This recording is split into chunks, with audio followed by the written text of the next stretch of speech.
Bismillah. Kita akan turun ya. Ya, pelan-pelan saya masuk dulu. Bismillah. Masuk dulu. Ayo. Ibu masuk. Ya, pelan-pelan, Bu. Up. Ya, Masya Allah. Ini sesuai dengan janji kita nih, Ustadz nih. Sesuai dengan janji kita. Nah, kita lihat ya, Ibu ketika di air, dia sudah mulai bisa menapak pelan-pelan. Nah, Iya, karena dia biasanya- semakin biasa dia mencengkram. Betul. Ya. Nah, jadi Assalamualaikum warahmatullahi wabarakatuh. Jamaah Islam itu indah. Ya, alhamdulillah. Kalau kita bicara tentang penyakit stroke, ya, ini adalah penyakit yang biasanya kaitannya dengan pola makan. Ya, pola makan, tingkat stres tinggi, udah gitu rata-rata adalah yang biasanya itu kadar lemaknya tinggi. Nah, ini mempengaruhi sekali. Ya, jadi kalau ibu ini salah satu penyakit stroke yang disebabkan oleh darah tinggi. Nah, kenapa terapi yang sesuai dengan kita janjikan tadi adalah terapi yang paling ideal adalah di kolam renang? Karena para penderita stroke biasanya kalau kita ajak jalan di lantai, maka dia ada rasa takut untuk jatuh. Betul. Nah, sehingga respon dari saraf otaknya memerintahkan yang untuk ke kaki sehingga mencengkram. Dan sering sekali, nah, para penderita stroke ini selalu begini. Ya, jadi tangannya seperti ini, maka kakinya juga mencengkram. Tapi ketika di air, nah kita lihat, nah ketika di air dia berusaha untuk bisa menapak dengan sendirinya. Nanti kita lihat perbedaannya, ya, bagaimana menapak di kolam renang sama langsung di lantai. Ayo kita belajar jalan lagi, Bu. Biasanya penderita stroke itu sulit untuk memutar. Nah, ayo kita muter lagi pelan-pelan. Putar dulu ke sini karena semakin dalam. Ayo. Nah, biasa penderita stroke itu, nah kita lihat dari langkahnya juga para jamaah. Nah, dia sudah mulai bisa menapak kakinya. Terus kalau bisa kita angkat pelan-pelan kakinya. Nah, ayo kita jalan lagi. Nah, ayo kita angkat lagi. Nah, ayo kita angkat lagi pelan-pelan. Nah, terus, nah, ayo kayaknya harus belok Ustaz, harus belok. Belok ini paling sulit biasa. Nah, ayo terus Bu, kita angkat biar sumbatan yang di pangkal pahanya lepas semuanya. Tuh, Bismillah. Nah, ayo terus. Ya, ayo kita angkat lebih tinggi lagi. Bismillah. Nah. Nah, ini manfaat dari mengangkat begini. Ini biasanya kalau kita suruh di darat, pasti si ibu takut. Ya, para jamaah. Maka dengan adanya di air ini dia semakin percaya diri karena dia akan merespon bahwa saya ini tidak jatuh. Ya, jadi makanya penting sekali olahraga atau bagi penderita stroke itu di air. Nah, makanya di zaman Rasulullah, kenapa Rasulullah itu menyunahkan kolam renang? Karena memang paman-paman Nabi itu memiliki kolam renang. Bahkan dalam kitab Bimaristan, pengobatan tentang stroke ini biasanya ada air yang arus atas, arus bawah, dan air datar. Oh, berarti saya harus bikin kolam renang, Ustaz, ya? Iya, salah satunya adalah yang ada arus di bawah, Ustaz. Dan kolam renangnya tidak perlu harus luas, karena harus ada tekanan saja. Dari bawah ya? Betul, Masya Allah. Jadi memang beda ya, pemirsa, beda banget. Kalau saya latihan di darat itu, ibu berasa susah banget. Tapi sekarang ketika di air, seolah-olah nggak sakit nih, seolah-olah nggak ada hambatan, Masya Allah. Ustaz, Jadi selain yang pasti terapi lebih ini- ringan ya, Ustaz ya. Selain terapi ini ada lagi nggak? Ada. Nanti insya Allah kita akan coba praktekkan biar jamaah semakin penasaran. Nanti kita akan terapi. Setelah ini kita regangkan. Nanti kita akan coba terapi L-massage, yaitu untuk memasas seluruh tubuhnya. Masya Allah. Tapi lewat tangan dan kaki insya Allah. Waduh. Kita ke darat dulu kayaknya. Alhamdulillah, tadi kita Masya menikmati Allah. proses terapi air ya. Iya, Masya Dan Allah. itu Ustaz. memang it work, Iya. bekerja gitu. Karena aku tiap saat kan nggak papa beliau itu memang beda ketika di air itu semangatnya, wah, langkahnya Betul, lebih betul. lebih semangat lagi. Jadi ternyata memang logikanya kalau kita di air biasanya lebih berat ya. Betul, betul. Tapi sebenarnya ada stimulus yang mengatakan kalau di darat dia takut jatuh.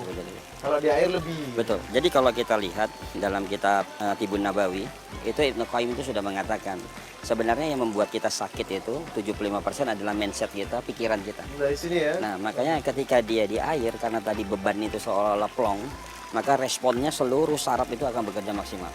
Oke. Nah, tapi ketika ada kekhawatiran, ada panik, maka dengan sendirinya ya sel itu menjadi beban bagi dia. Untuk penderita stroke sendiri berapa kali dalam seminggu terapi air? Nah, kalau idealnya memang kalau bisa seminggu itu bisa 3 kali atau 4 Oh, kali. Masya Nah, Allah. waktunya, durasinya sebenarnya tidak mesti harus lama. Karena kan biasanya 1 pekan pertama kalau seminggu itu 3 kali atau 4 kali itu latihan kaki aja fokus. Oke. Ya nanti latihan kedua baru mulai tangan. Nah nanti dengan beberapa alat-alat yang Jadi itu sederhana. memang harus sering dibawa ke tempat kolam renang ya? Iya insya Allah. Oh Masya Allah, jadi pemirsa Islam itu Indah, seminggu 3 kali itu terapi yang baik Iya. untuk stroke dengan terapi air. Nah sekarang kita mau ngapain Ustaz? Ya tadi sesuai dengan janji kita. Oke. Nah tadi kita ibu sudah latihan di air. Biasa kan pegel-pegel nih Ustadznya. Nah kita akan terapi. Jadi salah satu titik terapinya ini kita ajarkan jamaah supaya menekan. Nah titik-titik istimewa yang Nabi sendiri sudah menyampaikan. Nah kata Nabi di sini adalah titik ala rosun. Ya, Oh, caranya di sini ya? di sini kata Nabi itu adalah pertemuannya 100 penyakit dan 100 kejahatan. Oh di sini? Nah di sini. Pertemuannya 100 Ya, penyakit dan 100 kejahatan. Nah, Masya jadi menghitungnya bagaimana titiknya? Nah, ini misalnya telinga kita tarik ke atas pas di ujung ubun-ubunnya. Di sini ya? Makanya biasa jamaah kalau ini kita tekan, nah itu dia seperti menjalar. Jadi seperti aliran listrik menjalar kemana-mana. Jadi pusatnya di sini? Ya pusatnya di sini. Nah makanya Nabi mengatakan inilah titik 100 penyakit dan 100 kejahatan. Nah untuk penderita stroke ya biasanya kalau wanita itu emang cenderung sebelah kiri. Oh. Karena emang organ pribadinya dia sebelah kiri. Nah makanya yang diserang biasa yang paling sulit itu adalah sebelah kiri. Sebelah kiri. Nah maka titik yang pertama jadi jamaah itu bisa dengan jari. Ya jadi kalau ada akupuntur, nah kita pakai jari puntur. Ya, nah memang sentuhan yang paling baik seharusnya anaknya. Oh saya? Ya, karena doa anak kepada orang tua itu insya Allah diijabah oleh Allah. Dan tidak ada alasan Allah untuk tidak mengabulkan doa anak tersebut. Nah, jadi caranya sederhana. Ini kita bagi menjadi 3. Ya, misalnya kita di sini 1, 2, 3, pas di ujung rambut. Sini ya? Nah, ujung rambut ini adalah kelenjar pituitari, kelenjar bawah otak yang merespon semua kelenjar endokrin yang ada dalam tubuh. Makanya biasanya dikatakan di dalam satu university di New Delhi, orang yang sujudnya benar, maka dia akan awet muda. Nah, makanya kalau ada kucing kita elus di sini tidur. Ya, inilah Efek relaksasi efek ya? relaksasi. Nah, makanya kita tekan, nah sampai di sini. Nah, dari sini kita lanjutkan ke atas. Ya, kita tekan seperti ini. Nah, kalau misalnya nggak kuat, boleh begini, dibantu. Berapa lama Ustaz? Kita ulang biasa sekitar 5 kali aja. Ustaz. Oh 5 kali ya? 5 kali. Ya. Dari belakang ke Coba depan? sekarang Ustaz belajar. Bismillahirrahmanirrahim. Allahumma rabban nas, amlihul ba'sa, ashfi anta syafi, la shifa illa shifauka, shifa'an la yughadiru saqama. Ya. Jadi bolak-balik 5 kali. Ustaz, ya? Bolak-balik 5 kali. Sudah 2 kali saya. Ya. Terus 3. 4. 5 ya cukup Ustaz ya. Nah terus kita lihat bahwa yang membentuk sistem imun itu ada namanya kelenjar timus. Kelenjar timus itu adalah dari dada kita. Makanya biasa kalau kita lelah cukup diginiin saja terapi ya terasa segar. Di sini ya? Nah, makanya biasa kan seperti makanya kenapa sujud itu harus membuka tangan selebar-lebarnya, membuka sekat rengga dada. Nah disinilah kelenjar timus kita. Nah maka kita bisa tekan begini. Untuk apa? Membentuk sistem imun kita. Ya, jadi ini kita bagi sampai pas di hulu hati kita. Ya, ini kanan kiri. Ya, nah itu kita ambil. Nah untuk mengembalikan sistem imun. Nah setelah itu ini kita ambil lagi. Kalau dada ya di atas dadanya maka kita ambil. Nah ini Samping, sebenarnya sampingnya kanan kiri ini sama seharusnya kanan kiri. Tapi karena ibu ini dominannya sebelah kiri, kita akan menterapi sebelah kiri. Nah ini kita bagi 3 juga. Oke. Ya. Ya, ini diterapi bagi 3. Nah ini belahannya ini kita tekan. Sakit nggak Bu? Lumayan ya Bu ya. Dulu sih terasa. Oh, Ya, berasa. Nah, terus ini Ustaz. Jadi kalau dalam terapi itu ada namanya jalur di mana titik timbal balik. Nah, itu posisinya sama. Ya, jadi ini para jamaah. Jadi kalau misalnya ada yang keseleo atau misalnya anak kita jatuh, misalnya kaki sini memar. Nah, ini jangan diterapi di sini ya. Tapi kita ambil dari sini ya. Nah, maka target kita adalah kaki, nah kita fokus banyak di tangan. Itu yang dikenal dengan titik timbal balik dalam terapi. Nah ini sama semuanya. Nah ini organnya, ini kita akan bagi 3 ya jalurnya. Ini para jamaah. Nah ini jalur kita akan bagi 3 nih untuk penderita stroke di rumah, untuk anak-anaknya. Sekalian kita berbakti sama orang tua. Ini kita bagi. Kita anggap ini adalah jalur tengah, ya. Ini jalur luar, ya. Ini jalur dalam, ya. Jadi jalur tengah, luar, dalam. Ya kita bagi. Jadi kita tekan seperti ini. Titik-titik 1, juga sama ya ya? kita bagi juga, terus kita bagi 3. Nah kita bagi juga. Nah ini kita bagi juga. Nah, kenapa ini harus kita tekan? Ini adalah titik jantung. Nah, salah satunya stroke ya, ritme dari jantung nggak stabil. Makanya kalau orang tua dulu mau pergi biasanya keteknya dilap, ya diusap supaya nggak bau keringat, karena bau keringat adalah kelenjar dari jantung. Nah, ini tekan seperti ini. Ya, nah ini kita bagi menjadi 3, tuh 2, 3, sama juga kita bagi. Ya, lalu kita balik juga sama. Ya, jadi bagi 3 lagi. Nah, ini sama, Ustaz. Bagi kaki. Nah, setelah itu kalau kita sudah terapi semuanya, nah ini kita langsung peregangan. Ya, jadi kita buat supaya serileks mungkin. Ya, nah kalau mau bisa diginiin dulu supaya untuk rileks. Nah, karena biasa tangan seperti ini. Nah, kita harus lemaskan. Itu sehari berapa kali? Ini sesering mungkin, Ustaz. Oh. Sesering mungkin. Memang kalau kita lihat bagaimana Rasulullah SAW menterapi sahabat itu adalah pagi dan petang. Maka ada keajaiban di waktu pagi dan petang, di mana betul. Maka disitulah sistem imun kita akan bekerja. Nah, ya. Jadi para jamaah setelah tangan sudah selesai, kaki juga diperlakukan sama, tapi ada tambahan untuk kaki, Ustaz. Ya, ada tambahannya adalah kita harus melatih kaki, misalnya dengan cara dilipat seperti ini. Nah, lipat seperti ini. Nah, baru di daerah lutut ini kita bagi 4, 1, nih 3, 4. Karena ini adalah sensor untuk menggerakkan tangan. Ya, baru setelah itu, nih 1, 2, 3, 4. Oh, ini Nah. 1, 2, 3, 4. 4. Nah, jadi kalau ini udah sering atau begini para jamaah yang muda. Oh, begitu ya. Yang penting 4 titik itu Ya, ya. yang penting 4 titik ini kena pijat. Berasa, Bu? Berasa. Ya, jadi para jamaah, nah ini harus sering kita lakukan supaya apa? Minimal pertama kali terapi itu biasa ada respon. Nah, sehingga saraf-saraf yang tadinya tidak berfungsi insya Allah akan berfungsi. Dahsyat ya. Nah, tapi PR Ustadz sekarang, Iya. ya PR-nya adalah tadi memang terapi rutin, ya ini untuk pemijatan sesempatnya, sesering mungkin. Oke. Nah, jadi harus istiqomah. Inti dari stroke itu adalah harus istiqomah terapinya. Masya Allah. Waalaikumsalam. Masya Ganti Allah. baju. Baju dong. Masya Allah. Iya kan lagi sharing sama Ustadz Febri. Gimana Bu? Enak kan terapi airnya? Alhamdulillah. Alhamdulillah. Ayo ganti baju yuk. Sampai kering loh itu nanti Iya. masuk angin loh. Tapi aku nggak mau sendiri. Masya Gak Allah. boleh lah, harus sendiri-sendiri. Iya, tapi Nanti kita anterin aku. pegangan lagi. Wah, saya jadi pengen cepat pulang ini. Oh iya Ustaz. Maaf ya Ustaz. Iya, ayo.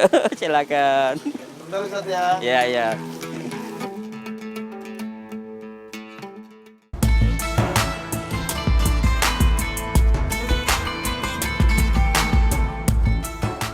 Ya, Syariah, ini Siap. mumpung lagi di Bogor. Iya Ustaz. Ya, tadi kan nggak sempurna kalau kita sudah habis mijat ibu, ya tidak mampir ke kafe kebun. Wah. Dan di sana, masya Allah, nanti kita bisa banyak belajar tentang herbal. Jadi- Dan mumpung lagi di Bogor nih, Jadi saya ini- undang khusus, Ke kafe kebun namanya. ya ke kafe kebun. Tempatnya Ustaz Febri. Insya Allah tempat Masya saya. Allah. Kita ajak sekalian pemirsa Ya, ya. jadi biar ngasih hadiah ke ibu sempurna. Masya Allah. Ayo Masya Allah. pemirsa Islam itu indah. Ayo. Kita berangkat yuk Ayo. ke kediaman Ustadz Febri. Bismillahirrahmanirrahim. Yuk berangkat.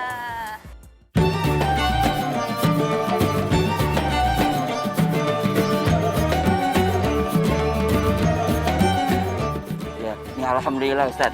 Iya, Ya, Masya kita Allah. masya Allah ini sesuai dengan janji kita tadi. Nah, kita sekarang nyampe di kafe kebun.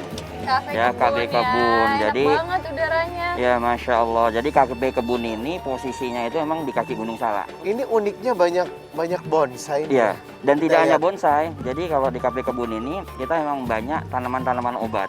Oh. Ya, jadi tanaman-tanaman obat di Indonesia ini banyak. Nanti kita bisa coba. Ada pengganti gula yang namanya stevia. Nanti ada bunga telang. Nanti Jadi bunga banyak telang tanaman-tanaman sekali. herbal ya? Nanti ya. Nanti insya Allah banyak tanaman herbal. Kenapa? Lihat deh ini bonsainya tuh, lihat bagus. Kenapa Ustadz lebih suka pada penamaan kafe kebun? Ya, karena memunculkan, karena hari ini kondisi pandemik ini masyarakat itu butuh ketenangan. Oh, Masya Nah, Allah. jadi suasana kebun itu biasa adalah suasana yang membuat kita mengingatkan kampung di halaman. Relaksasi ya di Iya, dalamnya. tapi daripada kita ngobrol terus kayaknya lebih bagus kita duduk Oh, siap. sambil menikmati hidangan. Masya Jadi Allah. saya tuntas nih janjinya nih insya Allah. Waduh. Insya Allah. Ayo kita Makan duduk dulu ya, lagi. silakan. Enaknya mau di mana nih kita? Di situ Kita aja ya? bebas saja. Kita Boleh? makan. Kita aja ya. Ayo kita ke sana ya. Ayo. Masya Allah.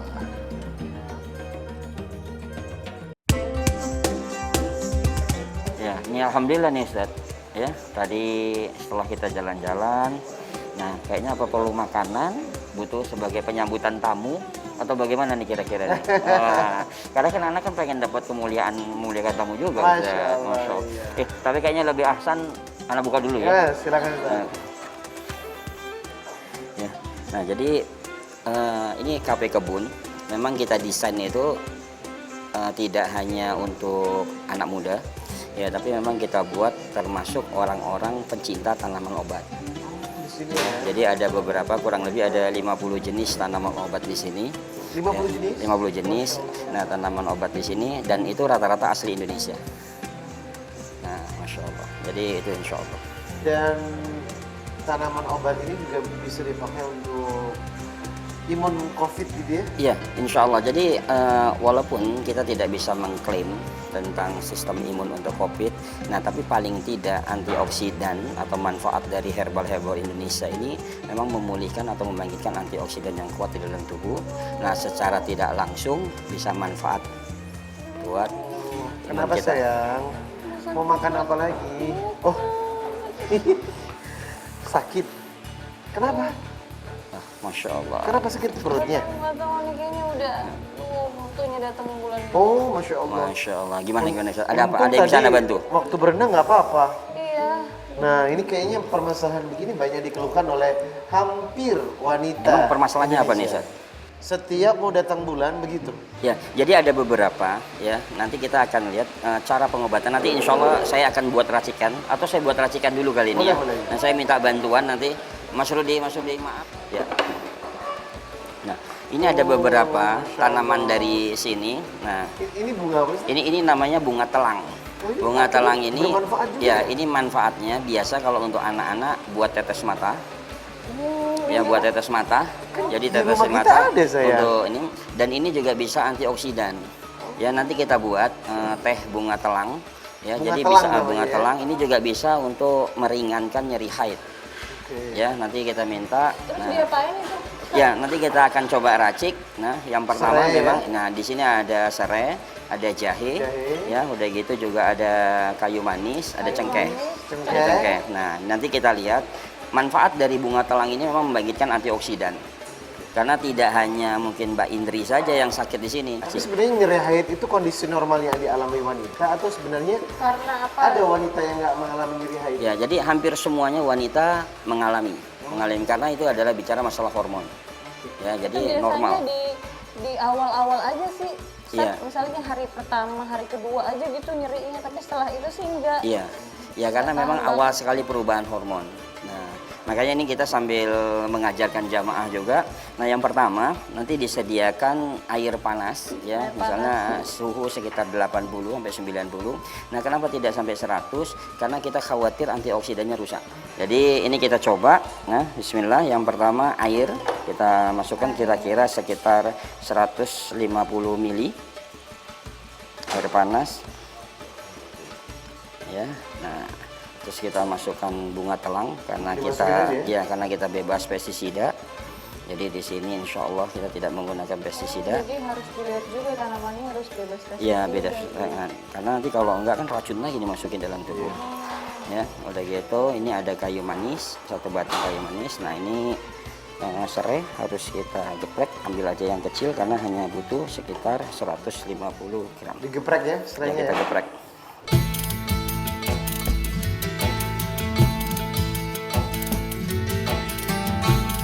Nih, Ustaz, alhamdulillah udah biru, Ustaz. Masya Masya Allah.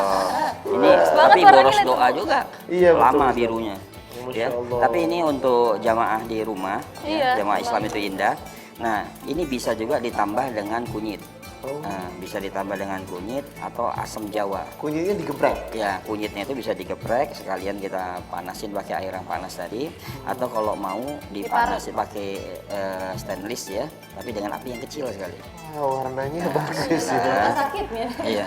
Ngelihat warnanya bagus. Kasih madu Nah, ya. kita kasih madu. 1 sendok. Oke. Diaduk lagi pakai serai. Ya, Oh jadi sebagai madu. Oh jadi perpaduan biru dengan madu tadi jadi ungu. Iya, nah ini sebagai hadiah. Bismillah, semoga Allah sembuhkan. Didoain dulu sama suamiku. Iya. Bismillahirrahmanirrahim. Allahumma rabban nas adhil ba'sa ashfi anta syafi la shifaa illa shifauka shifaa la yughadiru saqama. Bismillahi arkika min kulli syai'in yu'dika min sarri kulli nafsin aw 'ainin aw hasidin Allahu yashfika. Bismillahi arkika. Biarkan dari tanganku saya.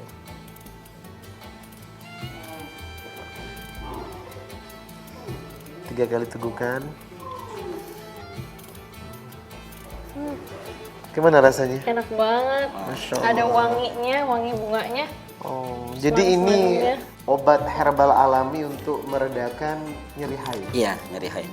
Masya Nah, Allah. tapi gini, tadi pada saat kita terapi ibu, ya, tadi saya pas megang tangan ibu, nah saya diagnosa dari nadi, nah ibu itu ada masalah pada lambung.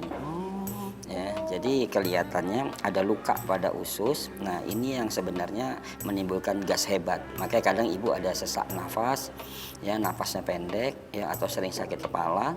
Nah, punggung sebelah belakang berat. Nah, makanya tadi pada saat kita latih, ya tadi ngelatih gerakan ibu di kolam renang. Iya, nafasnya. Nah, begitu. Makanya saya lihat, wah ini nanti saya juga rencana pengen ngasih hadiah buat ibu. Ya walaupun bagi kita ini bukan makanan yang istimewa, karena biasa di kampung itu sudah biasa ya, misalnya bikin kolak ya dari labu atau walu. Ya karena ini namanya kebun, kita lagi berada di kebun. Ya nanti insya Allah ibu kalau boleh nih minta izin nih, karena kan orang tua Ustadz. Ya kalau boleh nanti saya coba racikan juga ya untuk makanan ibu. Nah, kalau tadi kita udah kasih solusi buat istri, kali ini Ustadz Febri akan kasih solusi buat ibu saya. Ya, Wow, sama semua cawan madu. dari tanaman-tanaman kita ya, Iya. Ustadz ya. Ya, nah ini cukup Itu luar dikukus biasa. ya, Ustadz? Ini dikukus. Ini dikukus. Nanti kita ambil madu. Ya, ini labunya itu kita kukus. Makannya sama kulitnya. Ya nggak usah, kita ambil aja. Nah jadi labu ini banyak manfaat. Salah satunya adalah memang kebiasaan Nabi mengganti makan malam itu dengan labu. Ya, maka Nabi itu makan malamnya dengan labu atau gandum. Oh, terus beliau punya badan ramping ya? Ya, Six pack. ya, Kalau makanannya ya. Jadi jangan Apa bicara yang six pack, dijaga? anak one pack Ustaz. Jadi one pack ini harus nafas terus. Ya, jadi ini nanti kita akan ambil, ya. Nanti insya Allah kita pakai sedikit madu, minta tempatnya, Ini. nanti supaya ada rasa. Ya, jadi madu itu sebagai perasa Lihat warnanya alamiah. bagus. Jadi buat pemirsa Islam itu Indah, ini juga merupakan makanan diet orang sehat. Jadi walaupun tidak sakit, tapi yang ingin diet bisa mengganti makan malamnya dengan labu dicampur madu. Betul. Atau gini aja Ustaz, biar kita efektif, afwan. Ya, nah ini kita siram madu Ustaz. Jadi kita bisa Siram makan madu. bersama. Disiram Nah, aja ya. ya, Keren. Bismillah. Bismillah. Bismillahirrahmanirrahim. Ini yang dimaksud ya Yuhannas kulu mimma fil ardi halal dan thayyibah. Masya Allah. Halal wa thayyib. Nah, ini hadiah buat ibu. Masya Allah. Sayang coba sayang. Ya, bisa di. Ya ini disuapin abangnya. Ya, jadi ini jamaah. Ya. Banget Coba. nih kayaknya. Nah, bahwa labu ini, Bismillahirrahmanirrahim. ya Rasulullah memang mengatakan bahwa jangan sampai umatku tidak makan sama sekali. Ya jangan sampai malam hari umatku tidak makan sekali, tapi makannya makanan yang ringan. Ya makanan yang ringan itu salah satunya adalah labu, ya atau gandum. Nah jadi sumber penyakit kita hari ini adalah biasanya makan malam mau tidur itu mesti makan berat. Nah inilah yang menimbulkan GERD, inilah yang menimbulkan asam lambung tinggi. Nah jadi jamaah Islam itu Indah dan termasuk Ustadz dan saya juga dan keluarga kita semuanya. Nah kalau kita mau baik untuk pencernaan kita, nah maka sebaiknya kurangin makan malam yang berat-berat diganti dengan yang ringan. Salah satunya ada labu ya atau walu yang kuning dan bisa juga dengan gandum. Ustaz, Ya. mau tanya ada nggak ramuan buat kecantikan ya? Istri-istri Waduh, untuk nah. menjaga Kamu kecantikan. udah cantik sayang. Jaga. Ya. Biar nggak kabur. Ya, jadi kalau labunya ya, ini labunya bisa kita makan tadi sebagai memperbaiki pencernaan kita. Nah, ini biji labu. Nah, ini kita bisa hancurkan jadi masker. Nah, jadi kita hancurkan bisa digiling saja atau kita blender. Nah, di sini kan ada gilingan, kita bisa nih kan Tapi mungkin kita agak sulit untuk kita pakai. Tapi saya hanya mencontohkan, ya misalnya 100 gram atau minimal 80 gram biji labu. Ya biji labu ini, nah ini dicampur dengan 1 sendok makan madu, diaduk, itu bisa manfaatnya yang menghilangkan plek hitam pada wajah. Oh, masker ya. Ya, jadi sederhana sekali. Jadi bisa menggunakan biji labu, bisa juga dengan timun. Untuk kecantikan ya. Ya, untuk kecantikan. Jadi bisa banyak. Kalau bicara kecantikan banyak. Ini kita dengan bicara di dapur rumah kita saja, ya. Ini bisa banyak. Yang pertama memang bicara tentang kecantikan biasa juga kembali lagi kepada pencernaan. Ya, usus besar kita baik, maka kita akan bisa melihat orang tersebut wajahnya lebih mudah. Ya, tapi kalau orang yang usus besarnya masalah, penuh, ya sering makan tidak terkontrol, maka sering sekali kita ngeliat usianya kok lebih tua ya. Wajahnya usianya muda tapi wajahnya Ya, tua tapi ya. kalau Mbak Indri merasa lebih tua, bagaimana dengan saya ya? Kalau faktor stres gimana tuh? Ya, nah faktor stres juga bisa mempengaruhi karena memang tingkat stres itu menggunakan kurang lebih 48 titik saraf wajah. Nah, beda dengan orang senyum. Nah, cuman ini sayang, ini ada jahe. Ya, jahe ini bisa manfaat juga untuk kecantikan. Salah satunya adalah mengangkat atau membunuh kutu di kepala kita. Nah, jadi sering sekali kita kan misalnya anak, terutama yang perempuan, yang akhwat ya, misalnya di pesantren pulang gatel, kutunya banyak. Nah, ini bisa ambil 1 jahe, kita geprek, campur dengan madu. Nah, itu digosok. Ya, digosok. Misalnya ini 1 ini, ya. Misalnya kita anggap ini sekitar 50 gram. Ya, 50 gram jahe. Nah, ini kita geprek. Geprek aja. Ini untuk sampo, ya. Kita campurkan dengan madu, ya, kita aduk. Kalau yang lebih bagus lagi dibiarkan sampai 1 hari. Nah, setelah itu nanti kandungan jahe ini meresap pada madu. Nah, ini bisa jadikan sampo. Ya, jadi dibiarkan karena Ibnu Qayyim mengatakan bahwa kutu di kepala itu biasanya tidak di permukaan kulit tapi dia ada di dalam. Nah, makanya sering sekali kan kita kok tumbuh lagi kutunya, tumbuh lagi karena sumbernya tidak. Nah, dengan adanya jahe ini maka mengangkat, mengeluarkan udara panas di permukaan kulit sehingga kutu-kutu itu keluar dengan sendirinya dan kita bisa terbebas dari kutu. Kalau uban gimana Ustaz? Nah, kalau uban susah itu kan tanda-tanda kan. Ya, Ustaz. Nah, ini kan kita sudah banyak diskusi nih. Ya, tadi saya sudah sesuai dengan janji saya sudah memberikan hadiah untuk ibu juga. Siap. Ya, udah gitu kita sudah ini. Nah, kayaknya saya butuh istirahat dulu sebentar. Nah, sebentar aja saya istirahat. Nanti insya Allah kita lanjutkan lagi ya. Kita tanya-tanya lagi nih Ya, ya. siap ya. Assalamualaikum. Ustaz. Waalaikumsalam. Jadi sekarang Ustaz. kita udah tahu tuh salah satu menu makanan malam ibu tuh usahakan jangan makan yang berat bu. Udah bilang kan. Jadi nasi itu kurangin, jadi ganti dengan labu begini, kasih madu, pokoknya yang ringan-ringan buah. Bayi juga harusnya makan ini. Terima kasih mas. Terima kasih Mas. Ya Allah. Ini sehat.